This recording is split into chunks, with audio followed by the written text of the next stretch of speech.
so bored with the USA.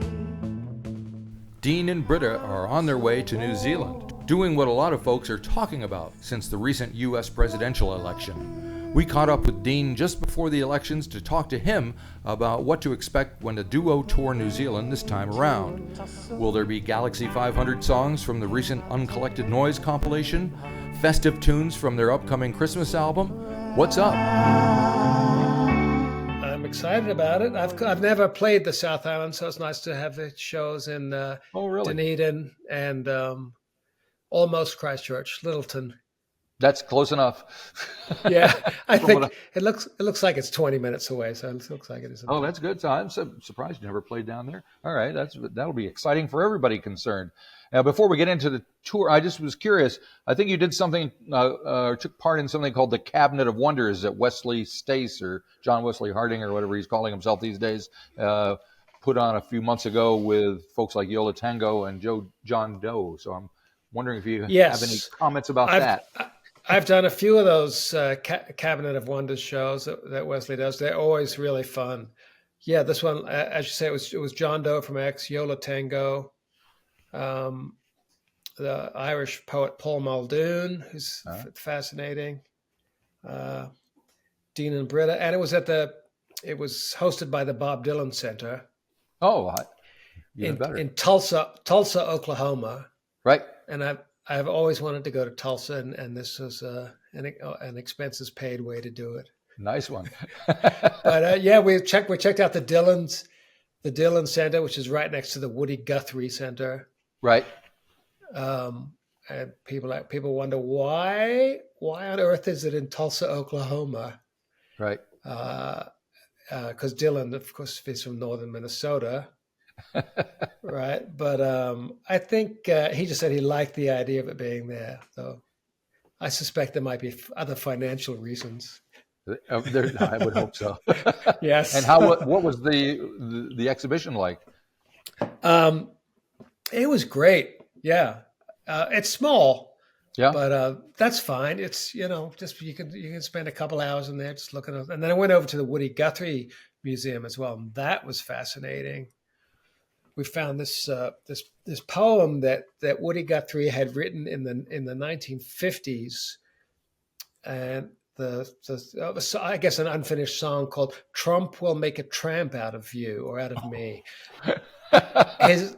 He had lived in an apartment in a housing complex managed by owned by Donald Trump's Fred Trump, right? Right, his father. I guess back then kind of had racist policies about who they'd allow. Anyway, it's just fascinating to see that written on a piece of paper, 50, 60 years ago. Right. And do you have any thoughts about the election coming up next week? Feelings? Oh boy. We can only we look at what happened in France recently, I think, which was people went to the polls and everyone was moaning that, oh my God, it's going to be President Marine Le Pen, and we're going to be ruled by fascists. And on the day, and all the polls were saying that, and then on the day, it's quite a different result. Yep. Than what they expected. So I was just saying, none of us really know. No, I don't think anybody does. And the polls are as random as anything else that you or I could come up with at the moment. So we just have to wait and see. All righty. Well, it'll be interesting to see what kind of country you come back to when you return from New Zealand. I know. Yeah, who knows? I mean, the election's is next week, is on the 5th, obviously. That doesn't mean the result will be called on the 5th. The way things have gone, the way things have gone lately. Yep. So it's incredible. With this tour you got coming up, is it influenced at all by this Uncollected Noise collection compilation that was released last month? You know what? I got to play a couple of songs from that. I think because those are like 8 songs in there that I'm not sure I ever played live. Oh, really? Yeah. So some that were just written in the studio and then quickly tossed aside like, oh, this isn't any good. Right. I guess I keep doing those shows periodically. People ask people want to hear those songs, and I enjoy singing them. Yep. As long as I can mix in some new ones too. Sure. That makes it interesting. Everybody's happy to have both, I think. And it Yeah, seems like there's an amazing amount of interest. I mean, there's a big write-up in the New York Times about it, so you can't beat that. Yeah, that was kind of great. It was like the first write-up in the New York Times for the band since 1990. That was, and I remember at the time, in 1990 when we got written up in the Times, it was very hard to get rock music covered in the New York Times. They didn't really much do it, so it was nice to get that feature. And even right now, I would say the big press over here, the New Yorker, the New York Times, everyone, they're kind of just writing constant articles about Taylor Swift and other pop. They just it's almost as if someone's like, this story is so big, you have to write about this every week. Yeah, so yeah. There's not a lot of pieces about rock bands from the late 1980s. Nope, that's true. That's true.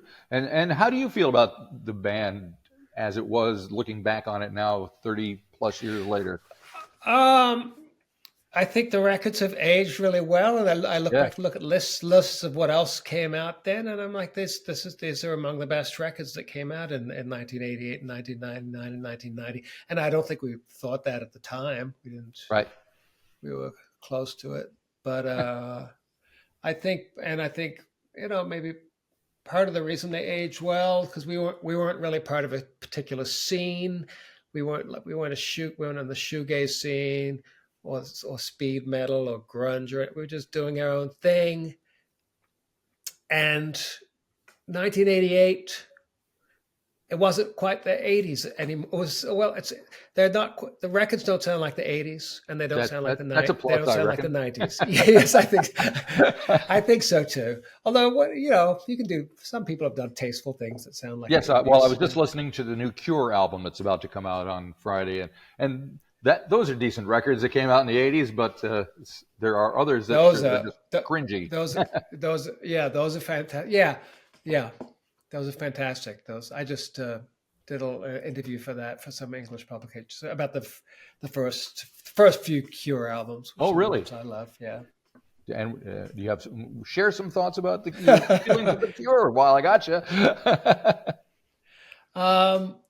Well, it's interesting. We did a cover of a Cure song, Britta, and I just tried to sing it, and I realized how hard it was to sing like him. He really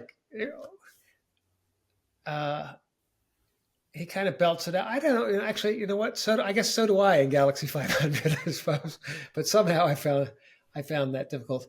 Those records are amazing for how much he does with such minimal instrumentation. They're very stark and beautiful. I mean, when they came out at the time, I think it prompted me to go out and buy a flanger pedal and try and sound like that. Yep. Well, his voice still sounds great. He's like 65 now, and still sounds like Robert Smith. So that's cool.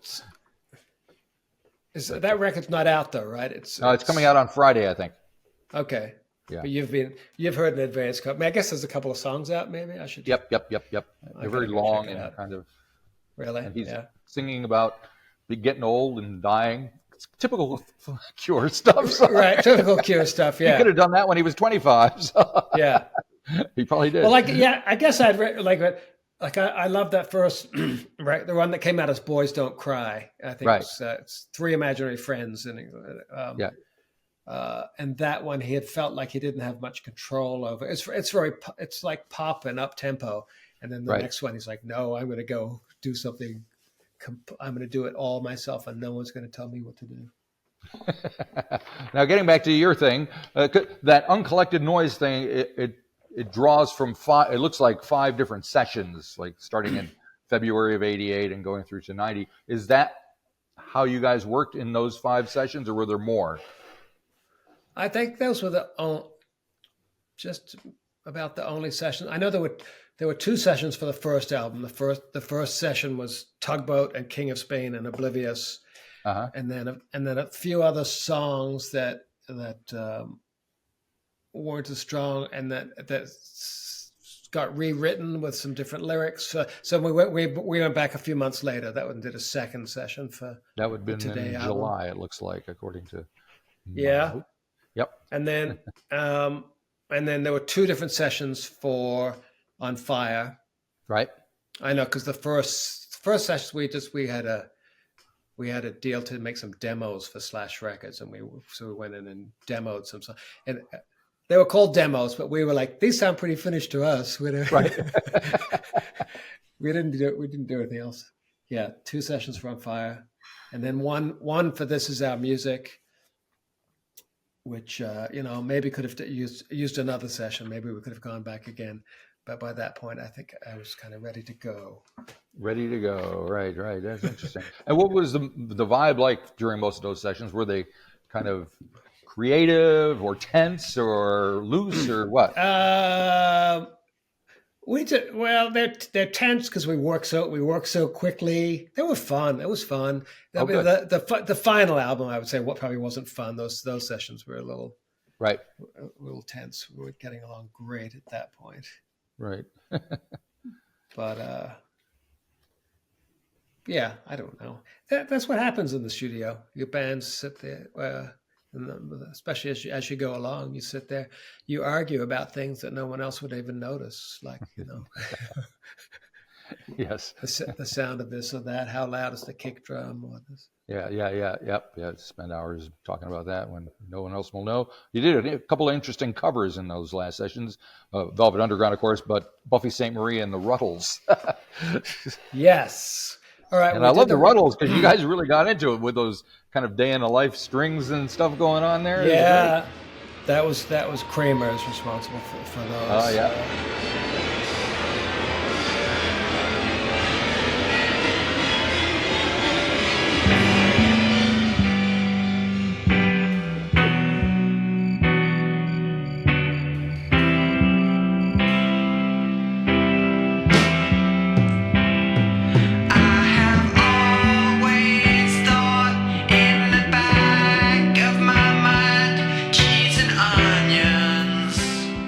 Tribute albums were just starting out, and he thought right. on his label he was going to do a tribute to the Rutles.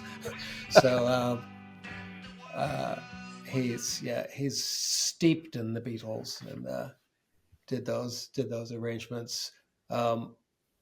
It's funny that song "Cheese and Onions," which is super fun to sing. That would be a good one for the live show. Somebody usually calls out for it. But you probably heard this. The publishing, the songwriting credit has been taken away from Neil Innes. Well, he's no longer with us, but they've been credited to Lennon and McCartney. Completely? Oh, that's a shame. Yeah. Or maybe not completely. Maybe it's a share. I think it's a co-write. Yeah, sure. Yeah, because Neil Innes played here many years back at the King's Arms around the corner here. Oh yeah, I played there. Great show, man. He put on an amazing show. Is the King's Arms still there? Sadly, no. It left us about 7 or 8 years ago, and it's that's what I left thought. A big hole in the scene, I'll tell you. Yeah, clubs are important. Yes, they are. Like that, I think, and I think just for myself in Los Angeles, I know there are places that people like to go to, and there are places people don't. Or you announce a show, and they're like, we don't want to go to that room. We don't want to drive over That's there. true. Drinks are expensive, or this, So. Sounds terrible. You can't see anything. Yeah, all that stuff. Yeah, no parking, all that crap. Anyway, and then and the Buffy St. Marie song "Moonshot." That was Naomi's idea. I think her parents had that right. An anthropologist, he wrote a book. He called it "Myths of Heaven." He's disappeared. His wife is all distraught. An angel came and got him. His hair was gold, his wings were love, his words were true. His eyes were like Leslie. I felt like we didn't quite get it. We could have spent some more time on it, but we never spent really very much time on it. Right. We just worked so quickly. But that's a song that could have spent a day on, perhaps. Now, do you guys have a Christmas record coming out soon? Yes, we do. It's Dean and Britta and Sonic Boom of Spaceman 3. Yeah, there's one single is out, and one's going to be out tomorrow. Oh, good. Which one? Snow is Falling in Manhattan, Right. which is by David Berman of Silver Jews and Purple Mountains. Beautiful song. The good caretaker springs to action, salts the stoop and scoops the cat, tests an icy patch for traction. Snow, snow, snow, snow, snow. And that record, that Purple Mountains record, came out in 2019, and then he took his life. I'd say within a month, like right before the couple of days before he was supposed to go on tour. Yep. I remember It was that. shocking. Yes, it was. But, making a festive Christmas album is. Well, yeah, that's the thing about Christmas. Is that sometimes it's festive, but it can be hard for people too. Yes, indeed. Yeah, so we've done some like country songs on there. I think country music often, the lyrics obviously they celebrate. Oh, it's Christmas, but Daddy's not coming home. Daddy's drunk again. Yeah. Yep. And So there's a couple of those on it. It's an odd collection, but I don't think there's another one quite like it. And will you be performing, since it is getting close to it, will we hear some of those on tour? Probably not. Oh, it will be close to Christmas. All right, that's Yes, a it good will. idea too. That's a good. Maybe we should whip one out for Christmas. Shouldn't we? Definitely. Okay. Yeah. So, yep. Excellent. So what songs from you said the Uncollected Noise, you might do one or two from there. Can one come to mind that you might drop into the set list? Well, Shout You Down could be funny. That's one of the very first songs. Right. It is the first song on the thing. Yeah. Yeah.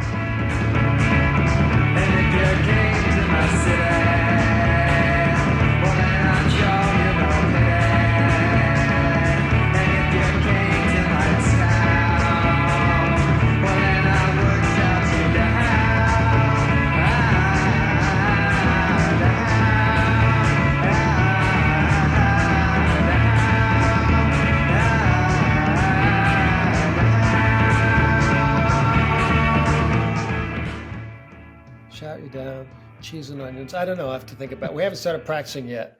Okay. Our drummer's on tour with someone else. He'll be home next week. All right. So, But we do know this. I do know most of those songs pretty well. Not the uncollected ones, but the other ones. It's great if you do, but the rest of the band needs to as well. Yes. But you obviously seem to be enjoying doing this still. So I mean, what keeps you going?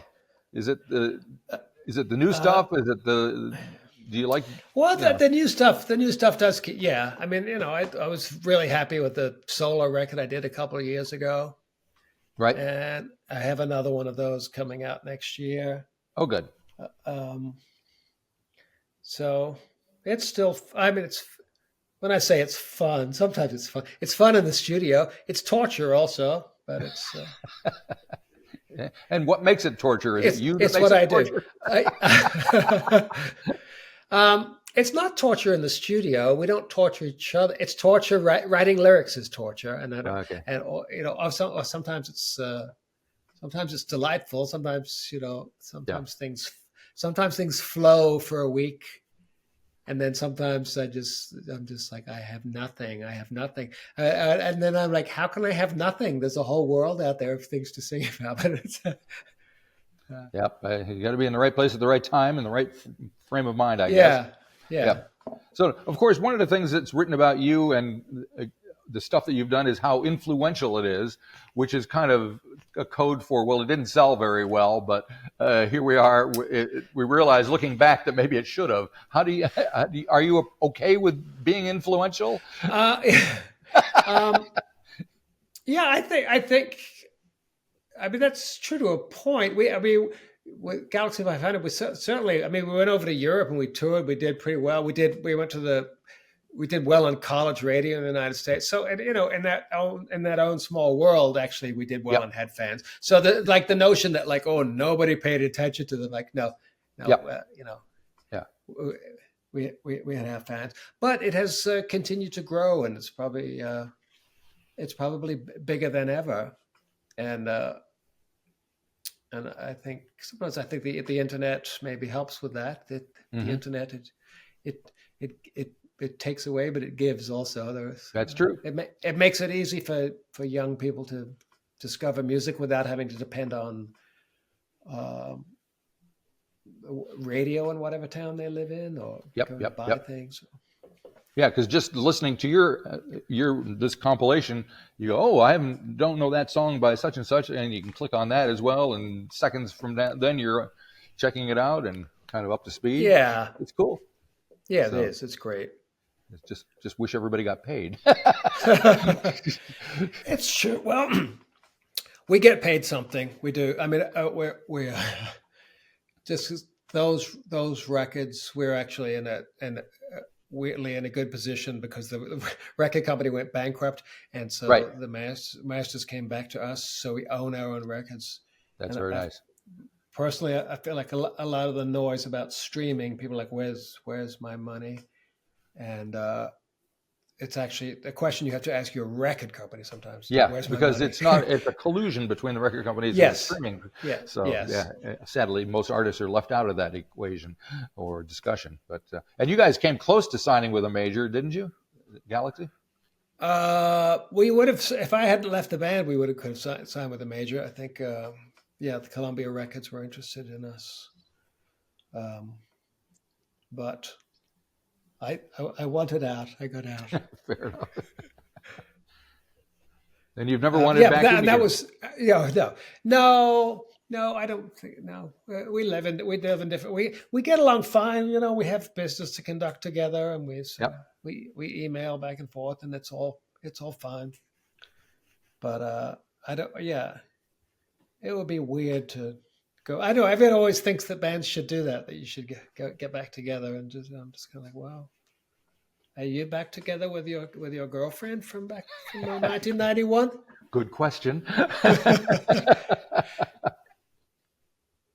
And you think that could be fun actually for maybe for a day or two, but nice to say hi.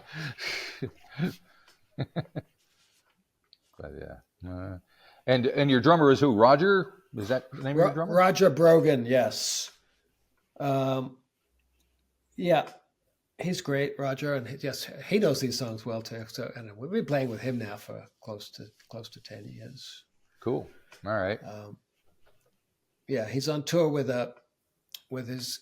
He was in a shoegaze band in the early '90s called Allison's Halo.